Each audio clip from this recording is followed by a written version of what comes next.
Hello viewers, welcome to NR news updates. ప్రతి క్షణం ప్రజాపక్షం. మరి ఈనాటి ప్రధాన వార్తాంశాలు ఏంటో చూద్దాం. ముందుగా ఆంధ్రజ్యోతి దినపత్రిక పరిశీలిస్తే ఆంధ్రప్రదేశ్లో ఘోరం, 18 మంది దుర్మరణం, ఫార్మా కంపెనీలో భారీ పేలుడు, ఏపీలోని అనకాపల్లిలో ఘటన, ఎసెన్షియా కంపెనీలో రసాయన మిల్ లీక్, ఎలక్ట్రిక్ ప్యానెల్పై పడిన ద్రావకం, ఉష్ణోగ్రతకు ఆవిరి మేఘాలుగా సాల్వెంట్, మంటలతో వేపర్ క్లౌడ్ ఎక్స్ప్లోజన్, కుప్పకులిన స్లాబ్ గోడ, కార్మికుల హాహాకారాలు, చెల్లాచెదురుగా మృతదేహాలు, 20 మందికి పైగా తీవ్ర గాయాలు, మృతుల సంఖ్య మరింత పెరిగే ఛాన్స్. అత్యంత దారుణమైనటువంటి సంఘటన మరి సెజ్ రియాక్టర్లో జరగడం, ఆ శిథిలాల కింద ఇరుక్కుపోయినటువంటి కార్మికులు మరణించడం, చెల్లాచెదురుగా అక్కడ ఉన్నటువంటి మృతదేహాలు మరి ఆ పేలుడు ధాటికి పడిపోవడం అనేది నిన్న రాత్రి జరిగినటువంటి అత్యంత దారుణమైనటువంటి సంఘటన. మరి ఈ సంఘటన మీద ఇప్పటి వరకు అయితే ఆంధ్రప్రదేశ్ ప్రభుత్వం తన యొక్క స్పందనను బయటికి చెప్పలేదు. మరి ఎట్లాంటి నష్టపరిహారం వాళ్ళకు చేస్తాము, లేకపోతే ఏ విధంగా వాళ్ళని ఆదుకుంటాము, ఏ విధమైనటువంటి సహాయం చేస్తాం అన్నటువంటి మాట కూడా ఇంతవరకు ఉప ముఖ్యమంత్రి గారు కావచ్చు, లేకపోతే చంద్రబాబు నాయుడు గారు కావచ్చు, ఎవరు కూడా దాని మీద రియాక్ట్ అయినటువంటి పరిస్థితి లేదు. అదే అన్నమాట.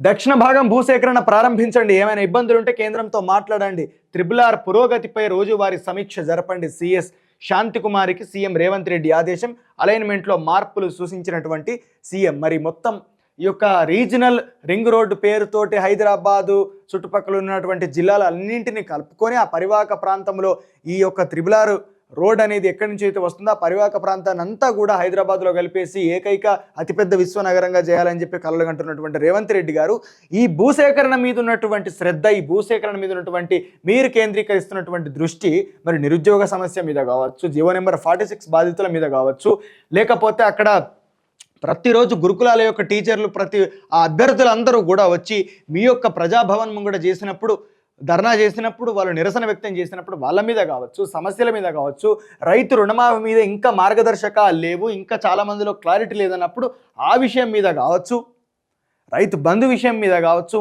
మిగతా అన్ని సమస్యల మీద అన్నిటికంటే ముఖ్యమైనది భూసేకరణ. మీకు ఏ సమస్య మీద కూడా మీరు మరి దాని మీద మీ దృష్టి కేంద్రీకరించరు, దాని మీద మీరు రియాక్ట్ గారు, దానికి మీరు సమాధానం చెప్పరు. ఆ అభ్యర్థులకు మిమ్మల్ని గెలిపించడానికి ప్రయత్నం చేసినటువంటి నిరుద్యోగుల ప్రశ్నలకు ఎట్లాంటి సమాధానం ఇవ్వరు. కానీ వీటి మీద మాత్రం మీరు దృష్టి కేంద్రీకరిస్తారు, భూసేకరణ మీద. ఇప్పుడు అదే కదా గొప్పగా, ఇప్పుడు అదే కదా అత్యంత దారుణమైనటువంటి పెద్ద సమస్య. ఇప్పుడు దాని మీదనే రియాక్ట్ కావాలి. మళ్ళీ ఏమంటారు, ఇక్కడ 10 రోజుల్లో పరిహారం లెక్కలు, 2013 చట్టం ప్రకారమే RRR పరిహారం, RRR ఉత్తర మార్గం నిర్మాణానికి అడుగులు. 2013 చట్టం ప్రకారమే అక్కడ ఉన్నటువంటి అప్పుడున్నటువంటి ధరల ప్రకారం మాత్రమే నష్టపరిహారం చెల్లిస్తారు. ఆ భూసేకరణ చేసి అక్కడ ఉన్నటువంటి వ్యక్తులను నష్టపరుస్తారు. ఈ విధంగా మీరు ప్రవర్తిస్తారు. కుంచెడు భూమి మింగాలే, పావుసేరు నష్టపరిహారం చేతిలో పెట్టాలి. చట్ట ప్రకారం వెళ్ళండి. కేటీఆర్ జాన్వాడ ఫామ్ హౌస్పై హైకోర్టు స్టేకు నో, ఆ భవనానికి సర్పంచ్ అనుమతి చెల్లదన్న సర్కారు, ఇవ్వాల్సింది పంచాయతీ కార్యదర్శి అని వెల్లడి. ఫామ్ హౌస్ FTL పరిధిలో ఉందని వివరణ. 20 ఏళ్ల క్రితం అన్ని అనుమతులతో కట్టుకున్న భవనాలను ఇప్పుడు అక్రమ నిర్మాణాలంటే ఎలా? ఒక శాఖ అనుమతిస్తే మరొక శాఖ కూల్చేస్తుందా? హైడ్రామా, దాన్ని ఎలా ఏర్పాటు చేశారు? పరిధి విధులేంటి? చట్టబద్ధత ఏమిటి? హైకోర్టు తదుపరి విచారణ సెప్టెంబర్ 12కు వాయిదా. మనం మత్తుకున్న డిజాస్టర్ రెస్పాన్స్ అన్నప్పుడు కేవలం భవనాల కూల్చిమేత మీద పెట్టినటువంటి బుల్డోజరు ఆలోచన విధానం మీద పెట్టినటువంటి శ్రద్ధ మరి ఇట్లాంటి చట్టప్రకారమైనటువంటి విషయాల పట్ల కూడా పెట్టాలి కదా. ఇది కేవలము ఒక పార్టీకి సంబంధించినటువంటి వ్యక్తులను ఇబ్బంది పెట్టాలని, నాయకులను ఇబ్బంది పెట్టాలని, వాళ్ళను గ్రిప్లోకి తీసుకురావనను, లేకపోతే భయపెట్టనను, ఆస్తులను ఇచ్చేస్తామని చెప్పి వాళ్ళ మీద ఇట్లా అక్రమంగా కేసులు బనాయించి ఇంకేదో చేస్తామన్నటువంటి ఈ భయాలు కలిగించడము, ప్రతీకార రాజకీయ చర్యలు చేపట్టడం అనేది ఎట్టి పరిస్థితుల్లో కూడా ఆవేశపడితే బాగుండదు. అందుకే చట్ట ప్రకారం వెళ్ళండి అని చెప్పి హైకోర్టు ఇచ్చినప్పుడు, మార్గదర్శకాలు ఇచ్చినప్పుడు ఆ మాట రాకుండా ముందే చట్టానికి లోబడి ఆ యొక్క హైడ్రాను తయారు చేసి ఉంటే చాలా బాగుంటుంది. జీవో 111 ప్రాంతాలు హైడ్రా పరిధిలోకి ఉన్నత స్థాయిలో చర్చలు పరిశీలిస్తున్న ప్రభుత్వం. చెరువులు, నాలాలు, పార్కులు ప్రభుత్వాస్తుల పరిరక్షణే లక్ష్యం. ఔటర్ వెలుపల ఉన్న కొన్ని ప్రాంతాలు హైడ్రా పరిధిలోనే ఉన్నాయి. జాన్వాడలో నాకు ఫామ్ హౌస్ లేదు, నా మిత్రుడి ఫామ్ హౌస్లు లీజుకు తీసుకున్న, అది బఫర్ జోన్లో ఉంటే నేనే కూల్చివేయిస్తా. ముందుగా సీఎం మంత్రుల ఫామ్ హౌస్లు కూల్చాలి కేటీఆర్. అట్లా నాది కూల్చానంటే ముందు వాంది కూల్చాలి, అట్లుంటుంది. రహస్య కెమెరాలతో మహిళలు, పిల్లల నగ్న వీడియోలు. అమెరికాలో ఓ భారతీయ డాక్టర్ దుర్మార్గం, స్వయంగా భార్య ఫిర్యాదుతో వెలుగులోకి. వేల సంఖ్యలో బాధితులు, నిందితుడి అరెస్ట్. చాలా ఘోరమైనటువంటి విషయము. ఎందుకు డాక్టర్లు ఈ విధంగా మారిపోతున్నారో అర్థమైతలేదు. ఇద్దరు కేసీఆర్కు రేవంత్కు తేడా ఏం లేదు. ఆయనతో బంగారు తెలంగాణ రాలే, ఈయనతో ప్రజాపాలన రాలే. బీఆర్ఎస్ కాంగ్రెస్ ఒకే తాను ముక్కలు.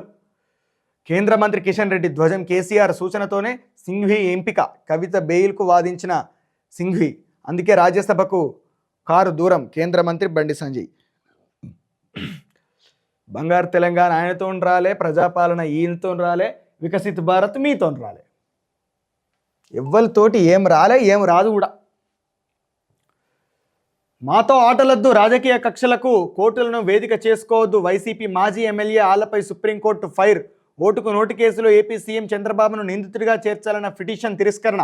సిబిఐ దర్యాప్తునకు నిరాకరణ. అట్లెట్లుంటుంది?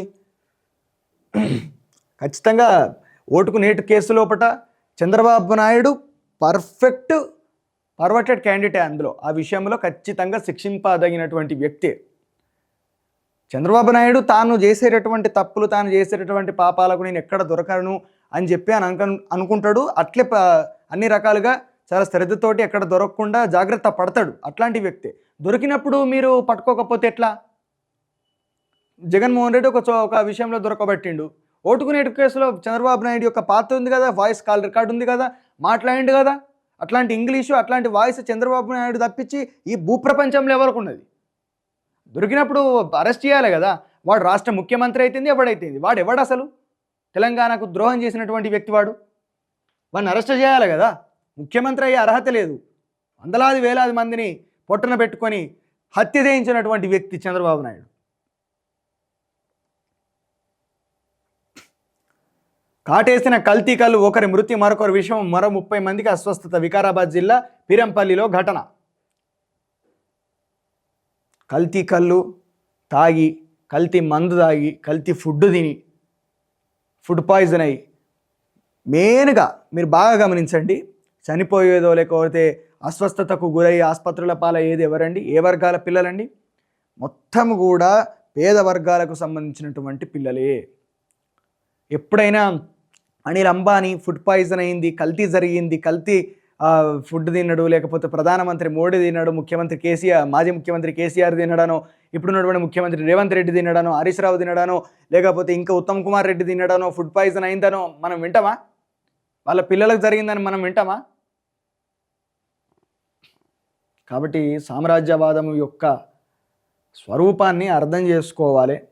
ఎవడు దేన్ని ఎట్లా ప్రయోగిస్తున్నారు, మనల్ని ఎక్కడ ఈ కళ్ళు కానీ మందు కానీ కేవలం ఏ వర్గాలు తాగుతాయి, తాగి బానిసలు ఏ వర్గాలు అయితే అయిన తర్వాత నష్టం ఎవరికైతే అన్నటువంటి ఆలోచన ప్రతి ఒక్కరు కూడా కలగాలంటే ఫస్ట్ జ్ఞానంతో కూడుకున్నటువంటి చదువు ఉండాలి. 2 కత్తెరలు అదృశ్యం, 36 విమానాలు రద్దు, 201 విమానాలు ఆలస్యం. జపాన్లో ఘటన.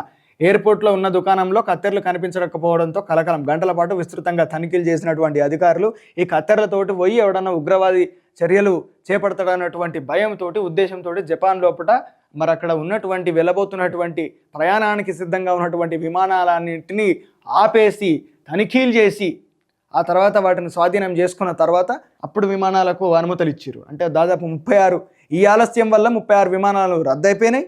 201 విమానాలు ఆలస్యంగా వెళ్ళడం జరిగింది. శాంతి సందేశంతో యుద్ధభూమికి. ప్రధాని మోదీ ఉక్రెయిన్ పర్యటనపై ప్రపంచ దేశాల చూపు. పుతిన్ను కలిసిన నెలలోపే జెలెన్స్కీతో భేటీపై సర్వత్రా ఆసక్తి. ఉక్రెయిన్ సంక్షోభానికి శాంతియుత పరిష్కారమే లక్ష్యం. అధ్యక్షుడు జెలెన్స్కీతో ఆ దిశగా చర్చలు. ప్రధాని మోదీ 2 రోజుల పర్యటనలో భాగంగా పోలాండ్ చేరుకున్న మోదీ 45 ఏళ్ల తర్వాత తొలిసారిగా భారత ప్రధాని పర్యటన. రేపు రైలులో ఉక్రెయిన్కు ప్రయాణం.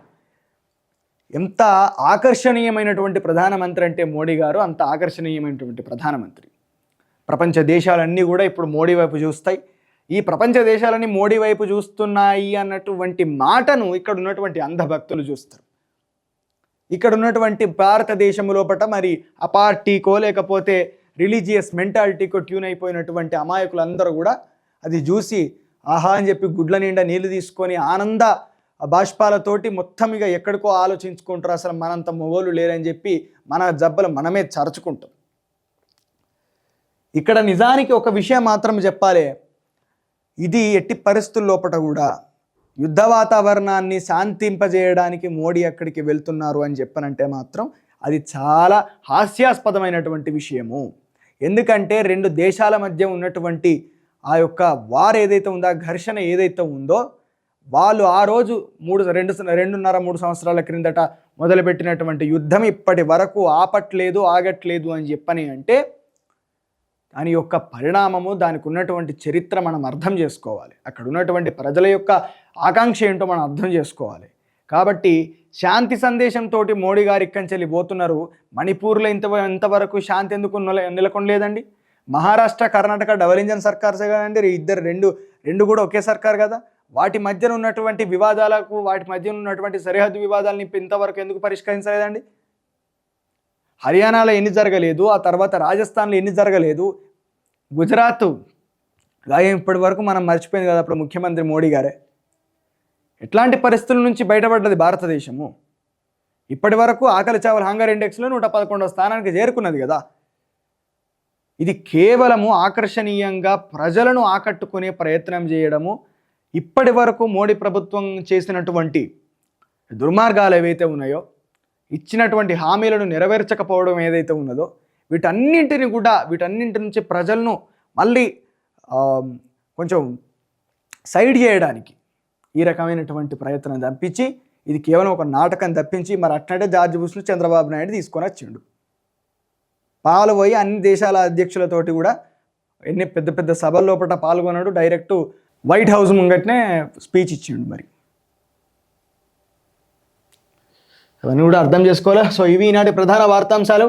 ఇలాంటి న్యూస్ కోసం లైక్ చేయండి, షేర్ చేయండి, సబ్స్క్రైబ్ చేయండి. Stay tune to NR news updates. ప్రతిక్షణం ప్రజాపక్షం. Thank you.